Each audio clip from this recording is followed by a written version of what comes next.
Our next speaker, I met 12 years ago at a CERA conference in Washington, D.C. We've sat in many meetings in the years since then. We've had many interesting discussions, and Lana will tell you herself, as Elaine mentioned earlier, that when the CERA board gets together, it can turn into an interesting discussion pretty quickly. If there's a person that is as knowledgeable in water rights and in Western water rights, I don't know who that person is if it's not Lana Marcussen.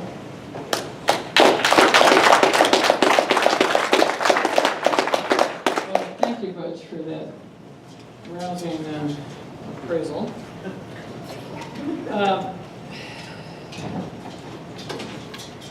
Let me start by welcoming you all here today. I guess I'm the long-term counsel for CERA, so I get to do the really controversial stuff. Let me start by saying that I'm actually going to discuss something that you all think you know about. And I want you to actually tolerate and listen to what I have to say, because what you think you know is not the way the federal government thinks it is. Okay? And I'm going to start with this gentleman's question about the 14th Amendment, because it actually all goes to this. The fact of the matter is that coming out of the Civil War, the 14th Amendment and the Civil War amendments were done in kind of a conspiracy. And this is actually what Lincoln called a conspiracy. I actually got accused of being a conspiracy theorist at one point in Washington, D.C. many years ago when I said this, and I retorted to the reporter for the Washington Post that was quoting me, and I said, because they were calling me this conspiracy theorist, and they said, well, why do you think you're not a conspiracy theorist? And I said, because I'm not the one that came up with how this conspiracy was done. It was Abraham Lincoln as President of the United States. And this is actually what he thought was the conspiracy. And if you think about it, it makes a lot of sense. The conspiracy was, do we want to actually go back to a time before the Civil War, before those great powers that we call the war powers were unleashed? Because according to the people who, specifically Secretary of War Edwin Stanton from Ohio, and maybe some of you have seen Doris Kearns Goodwin's book, Team of Rivals. That's what Lincoln really had. He had people in his cabinet that were brilliant, brilliant attorneys, equal to himself in terms of the ability to do law. Well, as you know, not all lawyers have the same, shall we say, goals in mind in terms of how they apply the law. And sometimes the personality traits, when you get into that kind of power, sometimes personal experience kind of backfires. Edwin Stanton, as Secretary of War, took it upon his conscience about how many people died in the Civil War. And it's quite written about how he literally decided that the number one thing that should come out of the Civil War was that there should never be the ability for the states, because remember, the states got blamed for the Civil War because of slavery. Okay? And so the decision was, by him, that the number one issue was to never allow the states to create another Civil War. Now that was completely different than what Lincoln's view was. Okay? Abraham Lincoln's view of things was, we're going to get rid of slavery, we're going to extend how the framers of the Constitution set it up, we're going to actually add the Equal Protection Clause, do away with slavery, add an Equal Protection Clause, limit the federal government. Okay? And he had this all mapped out in the three amendments that we call the Civil War amendments, which are the 13th, 14th, and 15th amendments.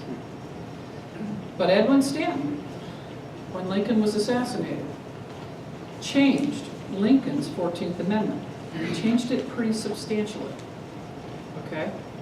Lincoln's view of the 14th Amendment was that it had to apply to everyone, meaning it had to apply not only to the state governments to give us all equal protection rights, but it had to apply to the federal government too. Because, yes, he agreed that there had to be national citizenship after what had happened with slavery. But he also thought that it was the federal government could discriminate as much as the states, especially given how these powers had been unleashed during the Civil War. Because the war powers overcome all your domestic rights. Everything you think you have, if the war powers are in play, and by the way, we got that straight from England. And if you think about it, it makes a lot of sense, okay? If there was a national emergency, like somebody was literally trying to invade the island, the rule of law got suspended in the declaration of the emergency, and the war powers, the martial law powers, took over, okay, while the emergency was in effect. It makes a lot of sense that you'd have war powers. That's what Lincoln put into effect during the Civil War. All over the United States, martial law was declared. It wasn't just in the southern states, it was everywhere. The Emancipation Proclamation is a true martial law declaration freeing the slaves only in the states that were at war with the United States government. It's an actual war powers declaration, okay? And it was the focus of this fight that was to come between Lincoln and Stanton. What came out, because Lincoln was assassinated, was a compromise between Lincoln's view and Stanton's view of the 14th Amendment. So what ended up happening with the 14th Amendment was it only applied to the states, it didn't apply to the federal government, and it became a weapon. And it was the exact weapon that Edwin Stanton wanted it to be, because his #1 goal was to never allow another Civil War. But Lincoln was right. By setting up that power in the federal government gained the power, used it to perpetuate the war powers, and take away all our rights when they wanted to. And that's actually what I'm going to end up talking about.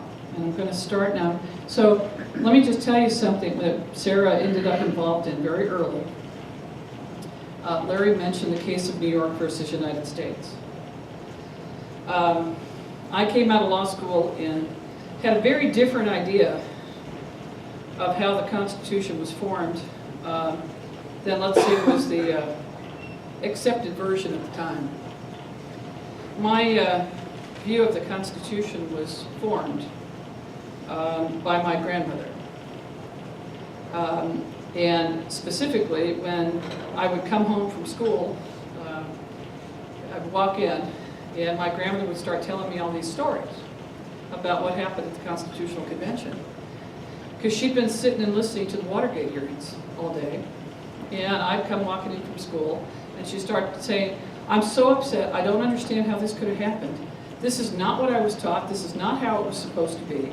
So she would tell me what happened on the Watergate hearing that day, and then she'd tell me a story about what she'd been told about what happened at the Constitutional Convention. So I was lucky enough to be born into a family that 4 of the framers of the United States Constitution are my relatives, most notably George Mason. So our viewpoint was that slavery never should have been allowed in the first place to go into the Constitution. Okay, so that's what George Mason did. He wouldn't sign the Constitution because he thought it was going to blow up. He became the focus of Stanton and Lincoln's fight over the 14th Amendment. Anyway, so I had a very shaded viewpoint because I had no choice. My grandmother was the person that was essentially raising us, and so I adopted her view of the Constitution, which happened to be more like George Mason. What that all meant was that I came out with a viewpoint of how the Constitution was formed that was very much the framers' viewpoint. Well, that was quite a contrast to what was going on in 1974, okay? And so for those of you who haven't seen this, this is actually the way the Constitution was actually done by our framers.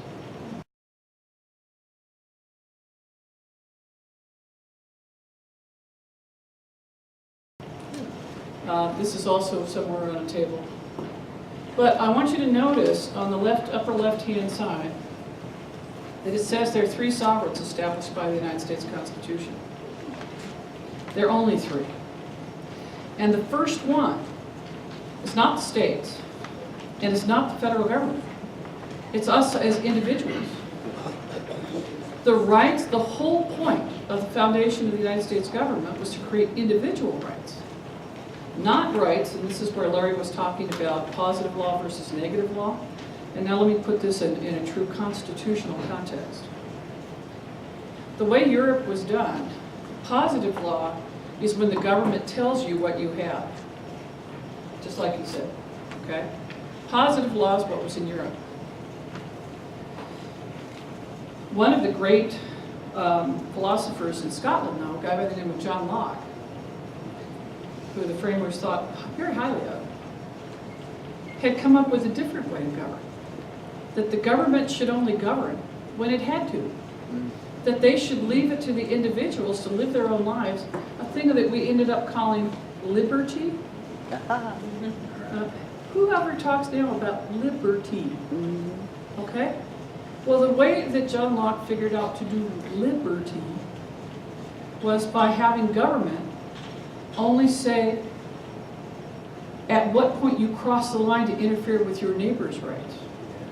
Okay? Instead of doing law from a positive standpoint, telling you what you can and can't do, they just decided to do it from the perspective of when you can't do it, period, because it actually interferes with somebody else's individual rights. That's the way the constitutional structure was set up. Okay? That's what it was supposed to be. Now look at what happens when Stanton, 100 years later, almost 100 years later, didn't quite get that far. Changes it, and changes it with the 14th Amendment. What he created, and that's why I said your 14th Amendment argument is right, what he created in the United States government by deliberately preserving the war power. By the way, he did it through the policy of 1871 with the Indians. That's why Indian rights had to be preserved. One of the things we did was we pulled all the background on the 13th, 14th, and 15th Amendments. Lincoln wanted the Indians and the former slaves to all be done under the 13th, 14th, and 15th Amendments. But they left out the Indians, didn't they?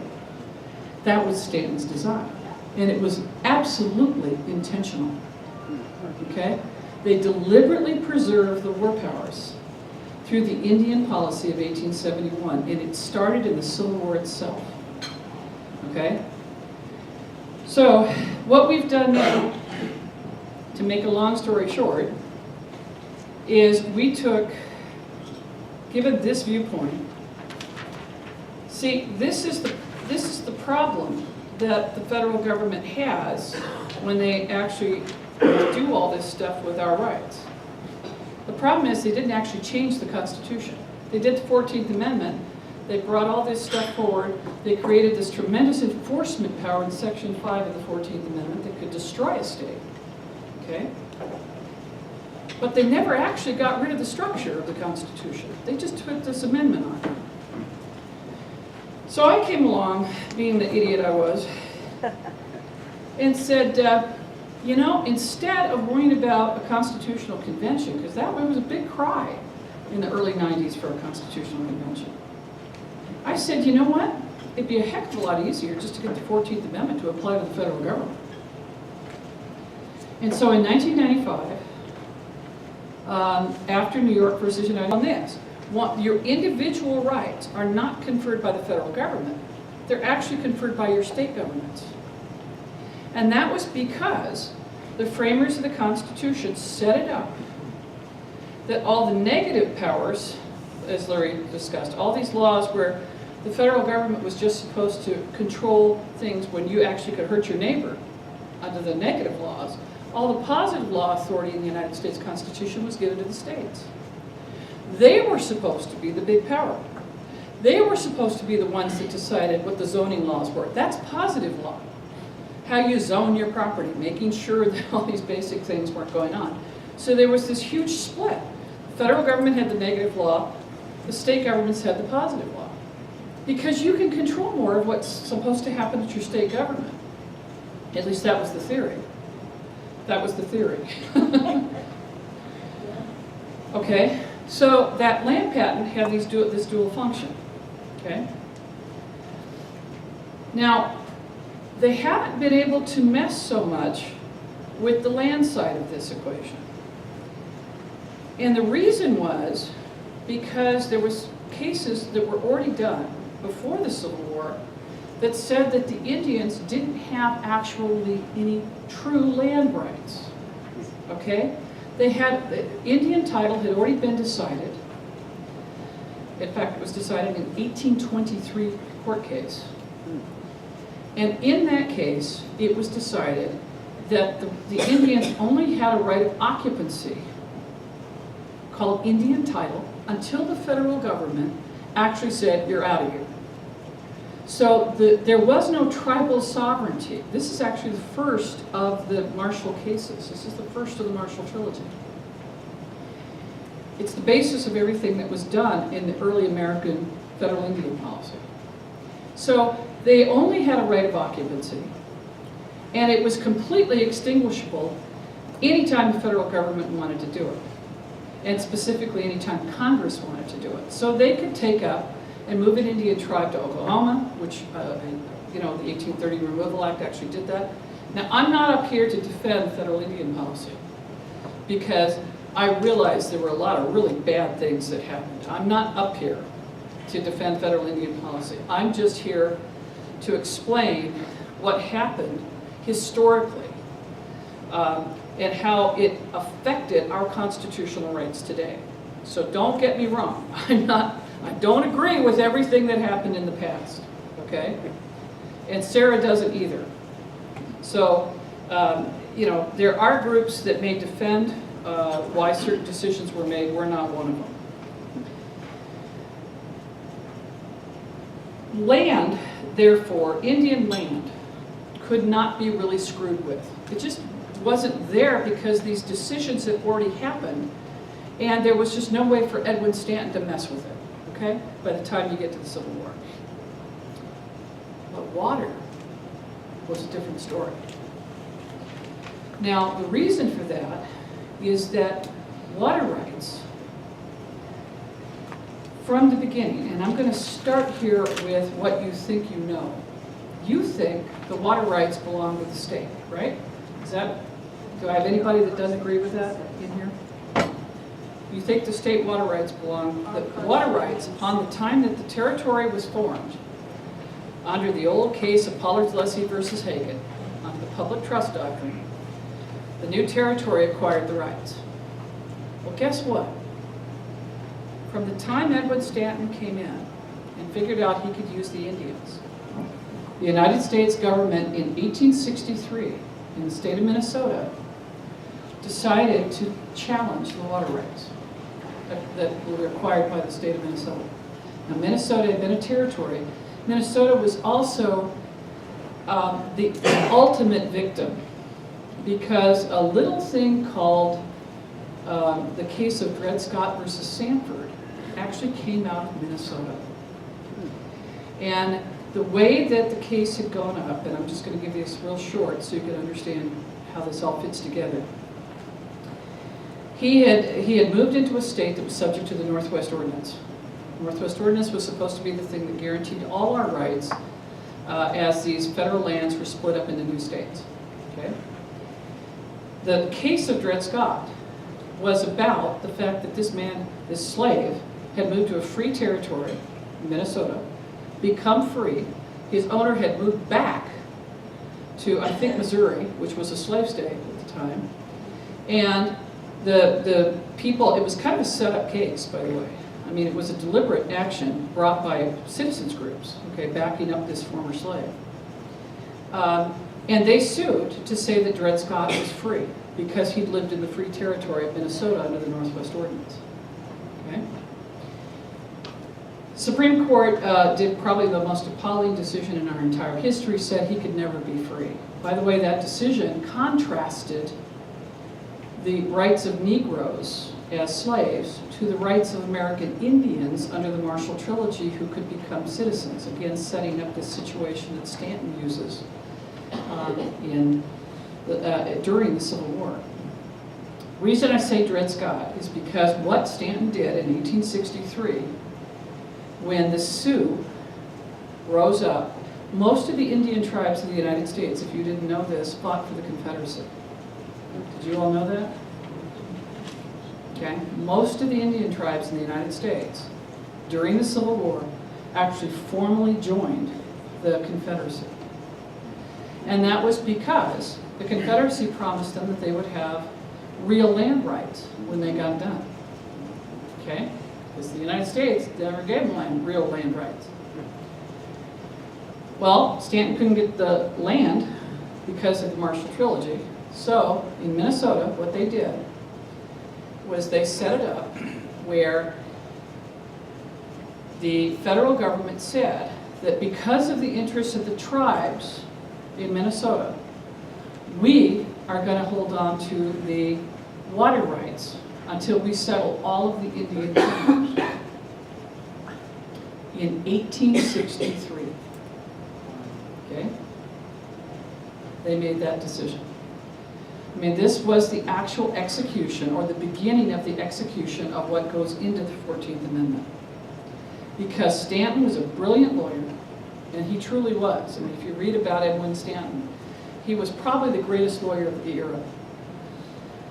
And he figured out that if they started manipulating what the state got as a territory, you could manipulate how the states would have those powers, and you could manipulate how individuals could have rights, and the federal government from that point on would control how you had your ownership interests.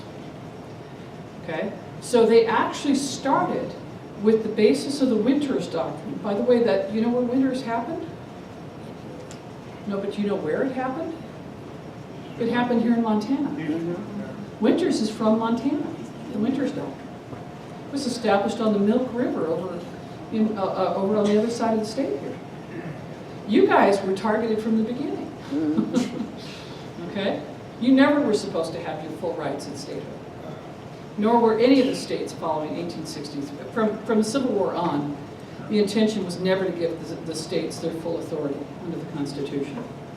At least that was Stanton's view. So, by the time the other states start coming into the Union, they think they have the public trust responsibility. They think they have the same rights under the equal footing doctrine. But they don't.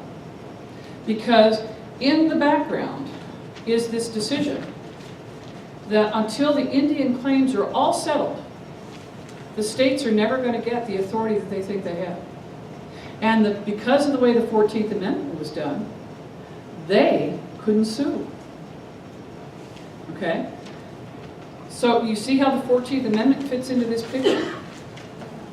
Now, if the states argue that the federal government can't put the Indian tribes first,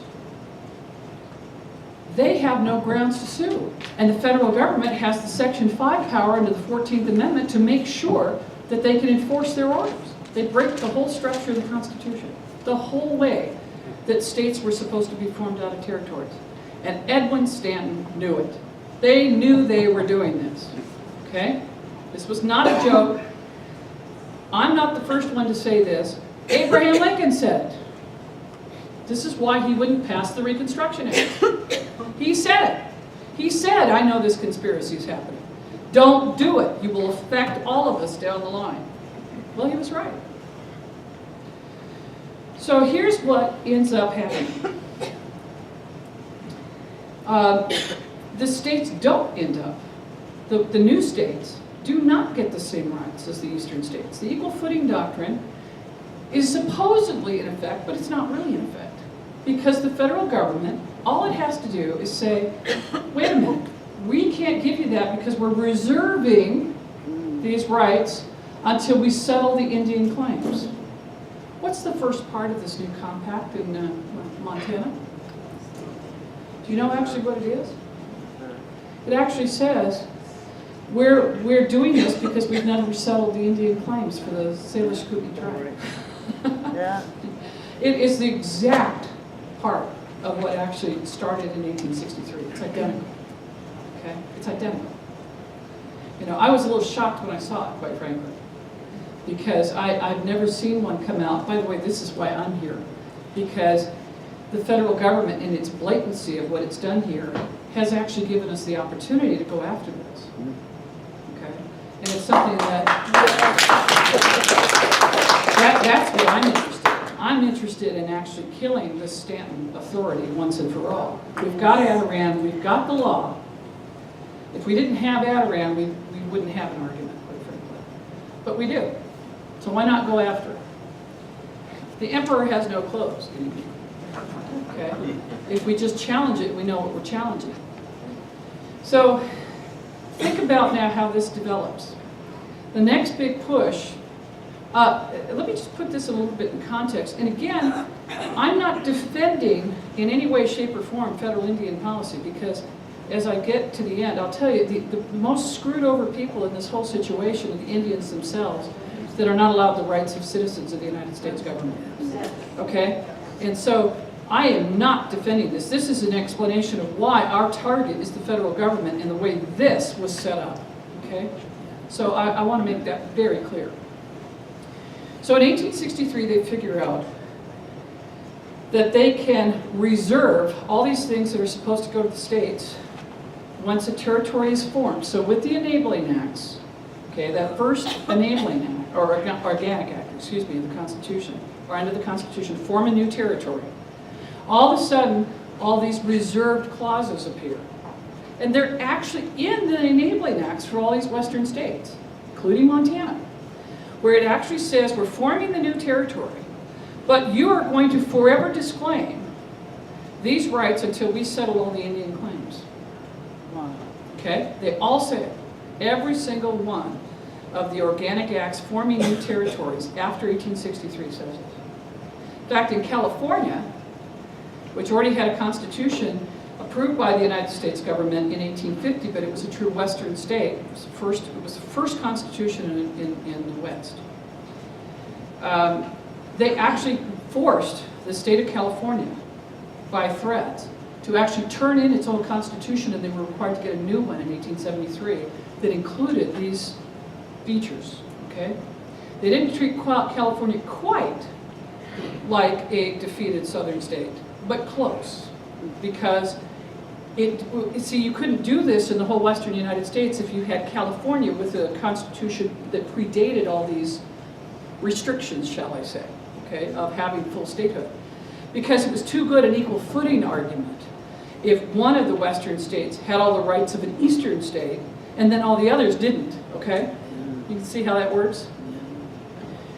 So here's how it actually progressed. There were a lot of people that knew about this conspiracy in the early days, coming out of the Civil War, okay? So Congress, after the radical Republicans are actually out, they don't know how to deal with this. The 14th Amendment is adopted. It's not easy to amend an amendment, okay, the way the constitutional process works.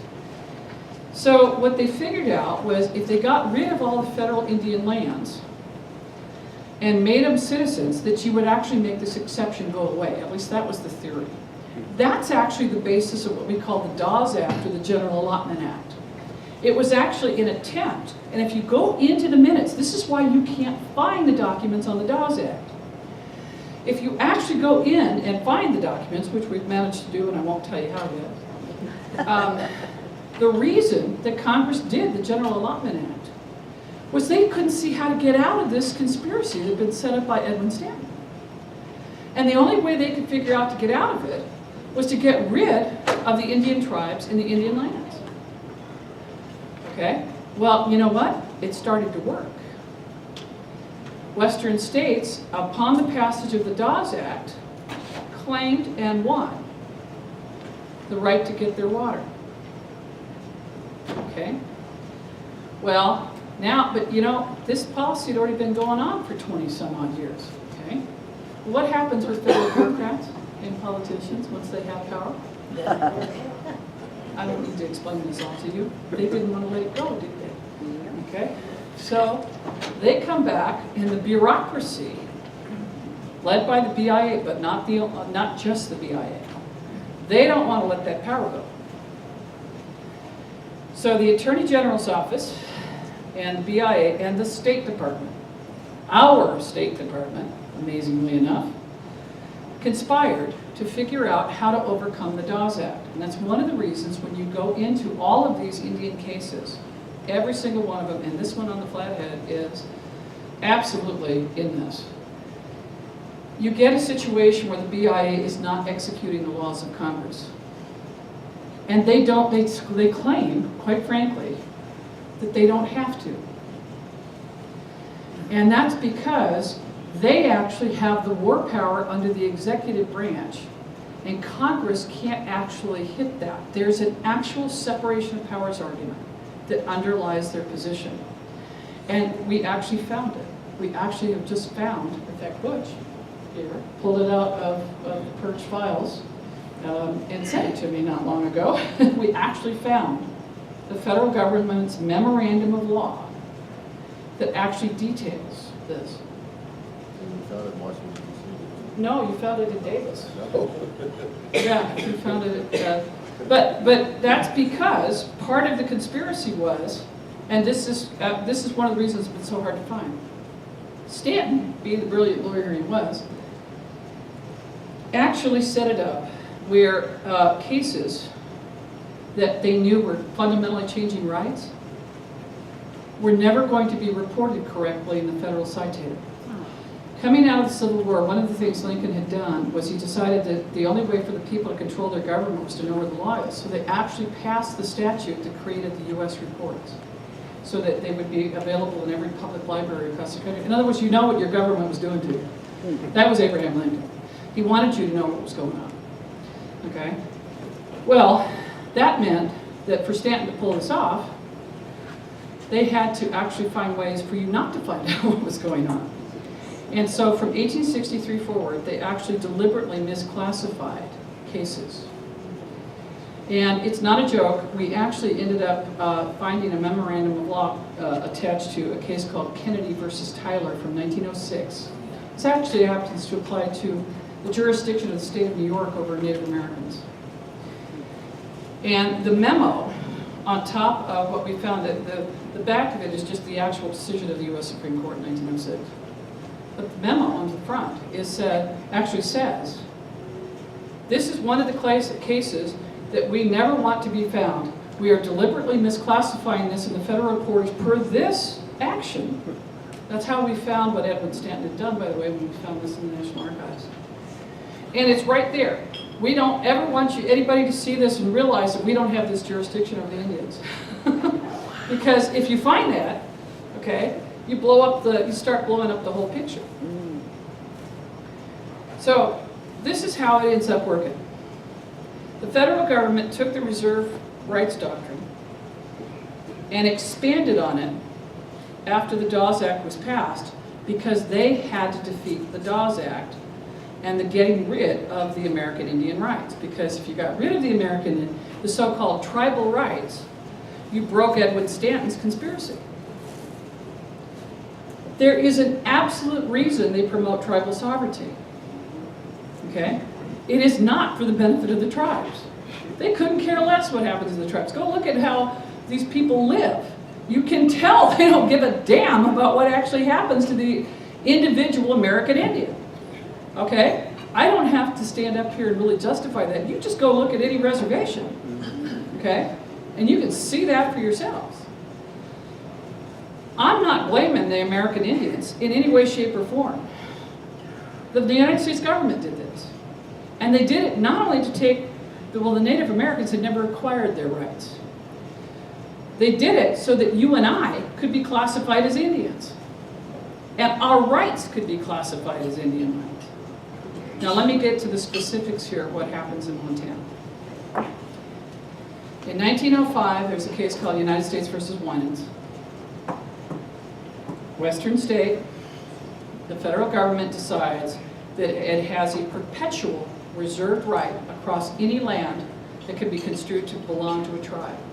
Whether or not it's a real claim or not, by the way, you can't challenge them because they've just created the doctrine of tribal sovereign immunity. Okay? So you're not allowed to challenge it. 14th Amendment, no way to challenge the federal government when they claim they're doing something on behalf of a racial group. Okay? So that's how it works. 1906, so you're on the Milk River. In Montana, this is the only state until now until very recently that this had ever happened in.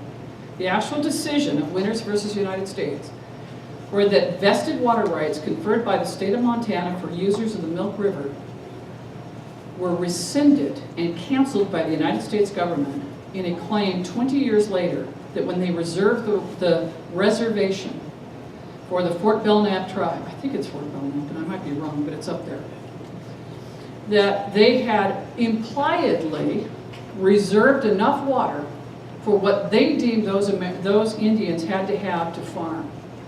And they canceled the state vested water rights of the state of Montana against the reserved water rights claims that they asserted on behalf of the Indian tribe.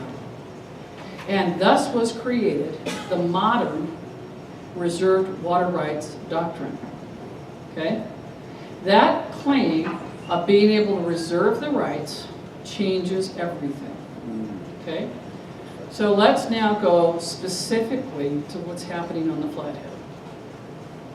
If you look, and in fact we were actually having a meeting the other night, and I'm new to this, I'm learning about the Flathead.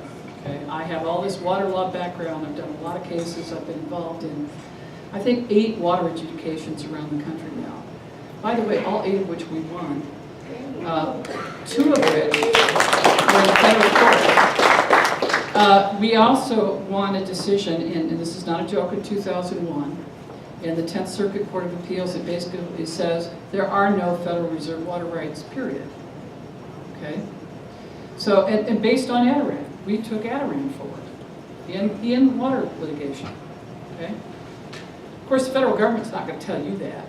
You know, again, buried cases, the executive order, they don't have to really apply Adirond, they just apply it in the narrowest form. In the way that the water rights were done here, and this was true in Billings, I don't know if you saw the little opinion thing I wrote, but I was over in Billings when all this was started over there around the Crow Reservation. Same problem over there, to a point. There are some distinctions between what happened between East and West Montana here. On the eastern side of Montana, the irrigation project for the Crow was not actually started for the Crow tribe.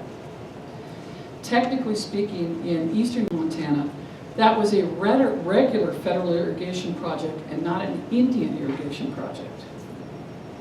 Now, I kind of wondered how come, and this is one of the reasons I've stayed out of the Flathead, how you guys, after having, you guys as Montanans, allowed an Indian irrigation project in Montana with winters having happened here, because the state had to have known that winters in application here was stronger than anywhere else, because it happened here. This decision was against Montana.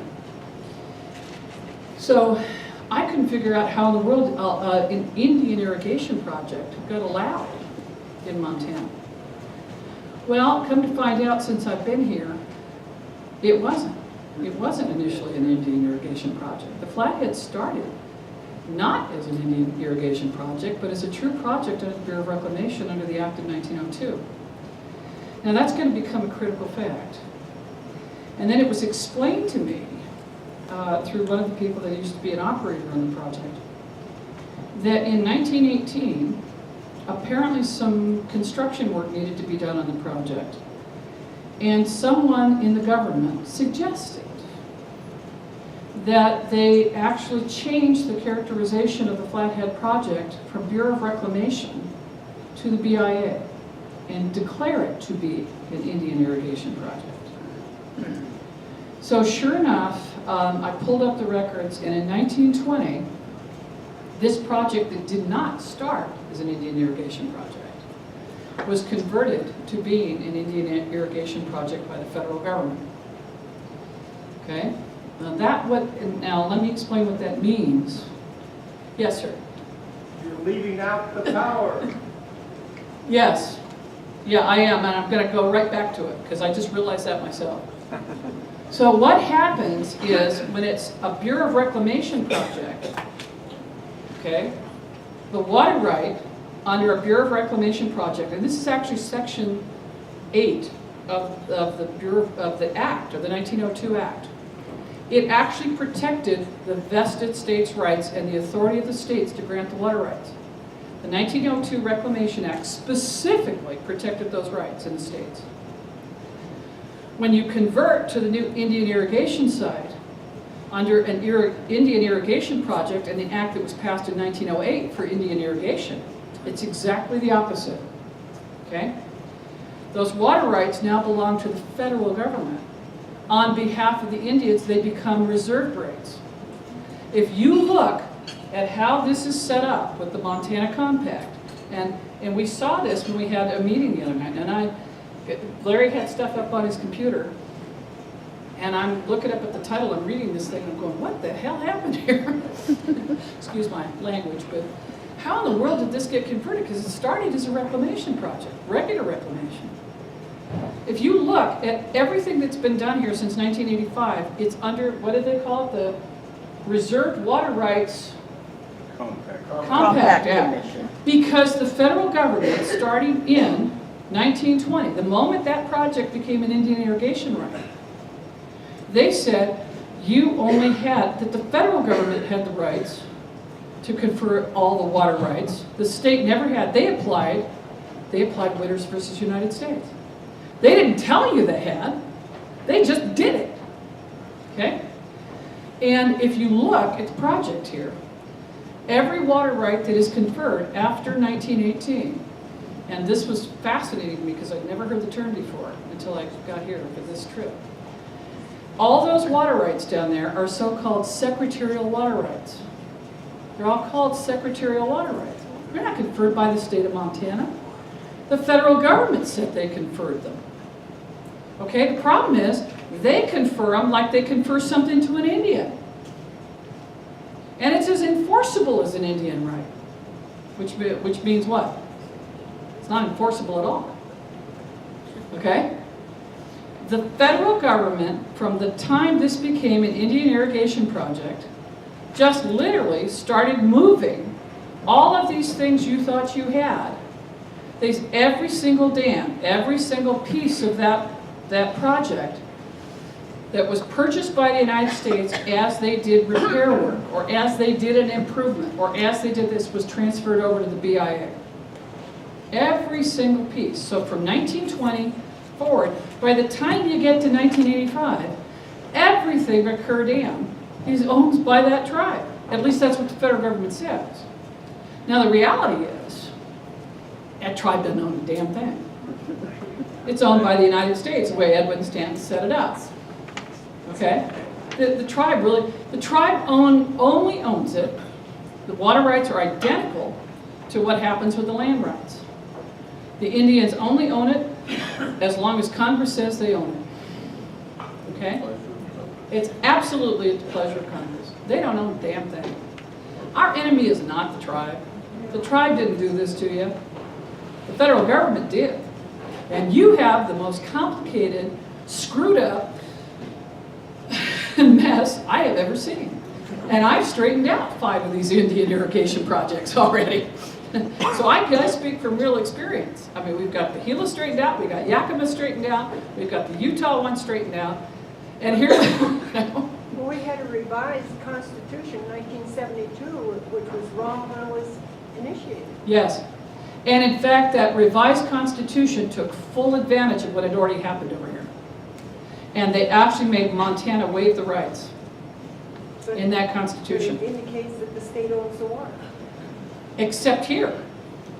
Because Montana, as a part of that, agrees to the designation of this as an Indian irrigation project. And that's the waiver. Okay? That was a big piece of the puzzle. Because I couldn't figure out how they got the waiver from the state until I got told about the amended constitution here. The change of the constitution. Yes, sir? Would you comment on this? During the Public Service Commission hearings with regard to the transfer of Kerr Dam, most of the so-called experts therein, and it seemed to be accepted by the Public Service Commission, that if you own the FERC license, you own the dam. And if you own the dam, you own the FERC license, and that they could not be severed. Well, I can explain that too, and let me do it from the Federal Power Act and water perspective, because I'll stop you here.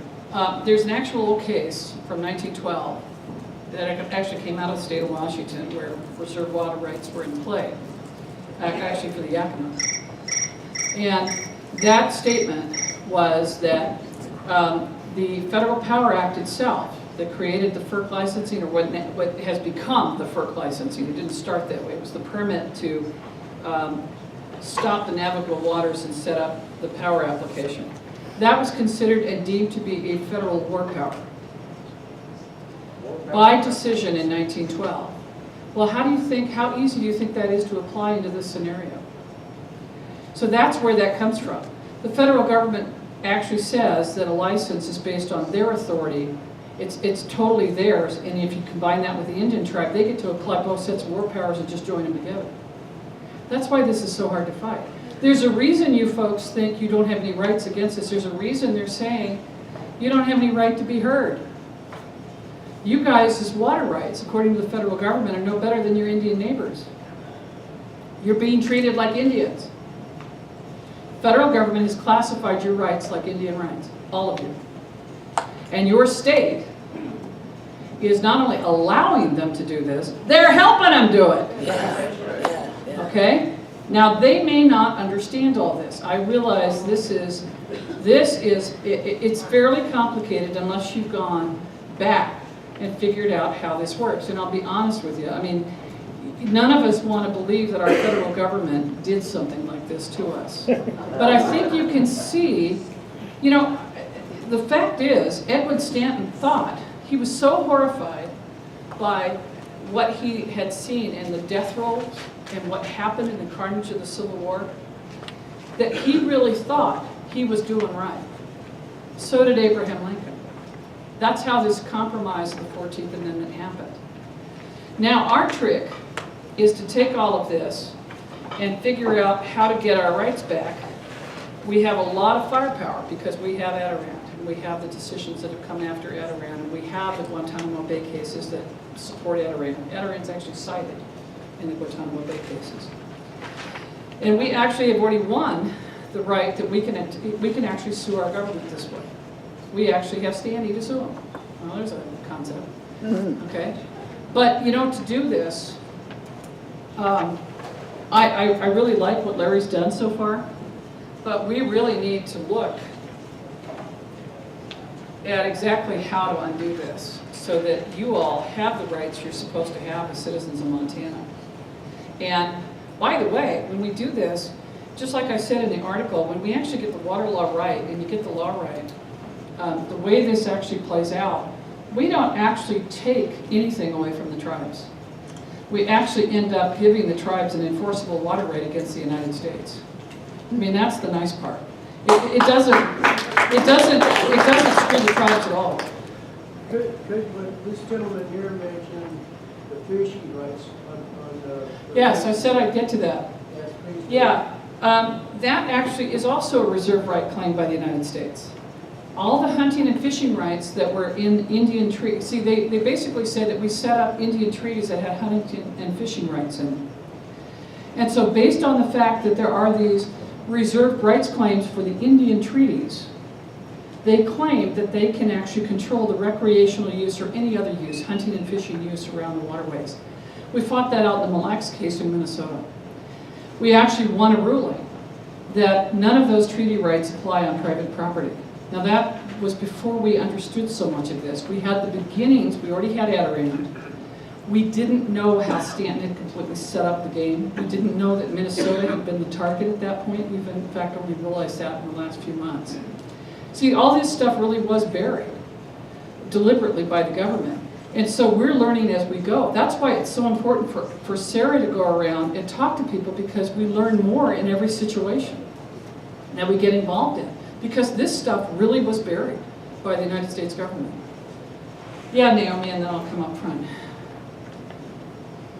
You just explained how all of us in Thurston County were classified with the Yeah. Census Bureau as Indians. Yes. Yeah, this is actually how it has worked on all the white people that moved on to Indian reservations following the Civil War. Yes, it's the same everywhere. Yes, ma'am.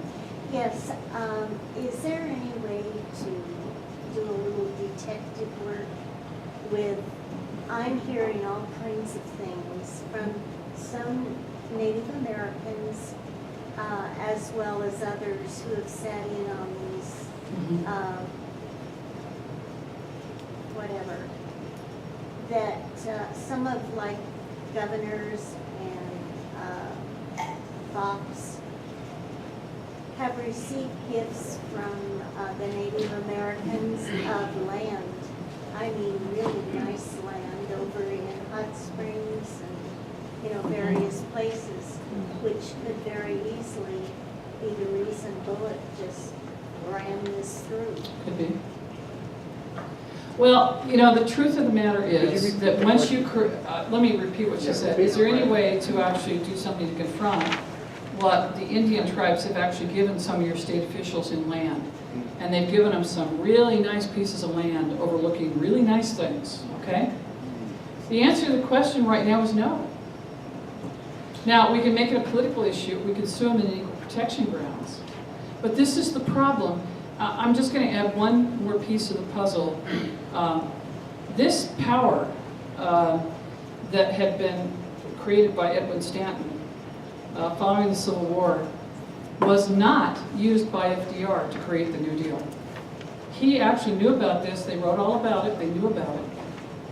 There's some fabulous memos that his famous lawyers wrote about how some of this power was set up and how it passed through the presidency.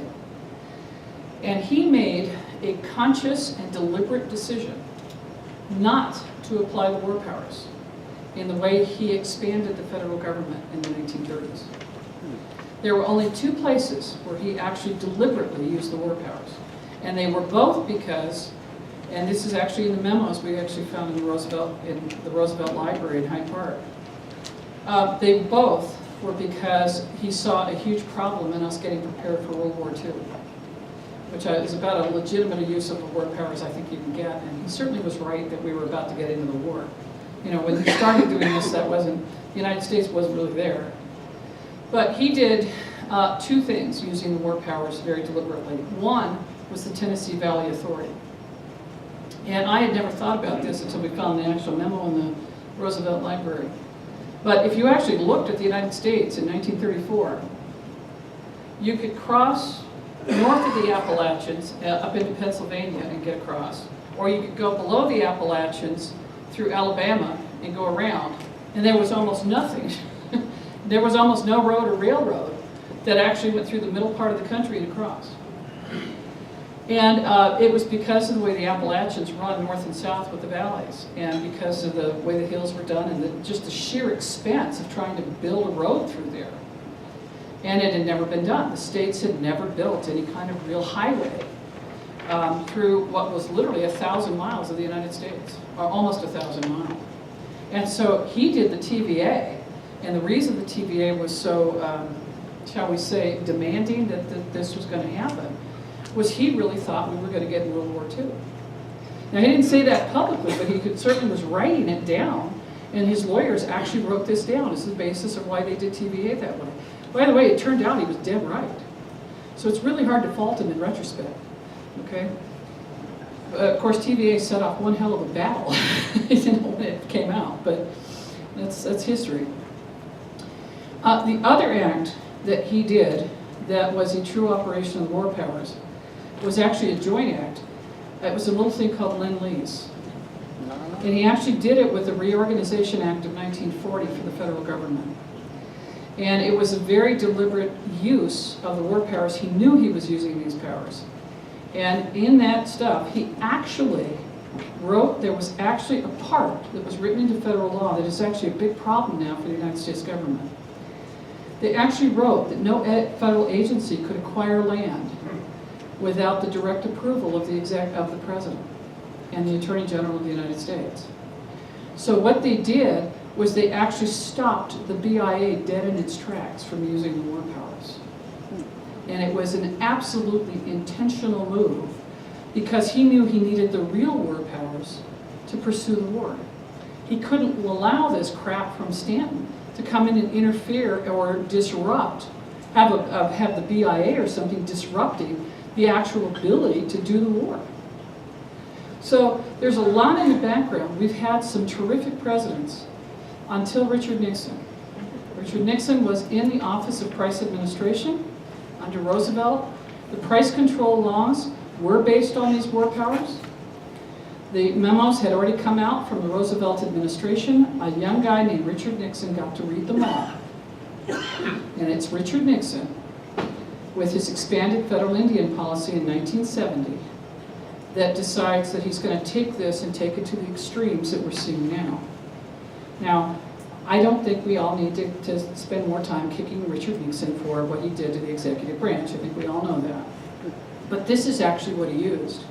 This is actually the power that Richard Nixon deliberately harnessed. He figured, he was taught what this was. And this is actually what he used to expand the powers of the White House. And in fact, I'm writing a book. I actually started the book because we actually found this by tracing back through the Nixon stuff, and then had to find all this stuff where Richard Nixon actually figured out how to do this. But that's the reason that 1972 and 73 become the huge dates, because that's Nixon pushing on this in Montana. And this became the real target. They demanded the new Constitution. They were already figuring out how they were going to do this to you now. And they had all the patience of Job in being able to do it. Yes, sir. Did you raise your hand? You were just scratching. Yes, sir. Getting back to Stanton. Stanton, it's S-T-A-N-T-O-N. And conspiracies. Mm-hmm. Was Stanton prodigy of the British Empire? No. I have studied. They were mad because they lost the Revolution. They were mad because they lost the War of 1812. They're the ones who enticed the South to start the Civil War. You know, I don't have any of that. Well, You know, the debate that came out of the Constitutional Convention, and it was a three-part debate. You had the southern position led by Calhoun of states' rights. You had the northern position that had actually been Patterson's position and Hamilton's position in the north, that the federal government should have more power. And then you had Henry Clay in the middle, literally, saying, well, they both are kind of right. And Lincoln followed Henry Clay. Okay, Clay, I'm actually related to Henry Clay, I can say this. He was a descendant of Mason like I am. And he took the middle position because he said, you know, both sides are wrong. And the middle is somewhere where the truth lies. But I have one more point. The 17th Amendment. Yes.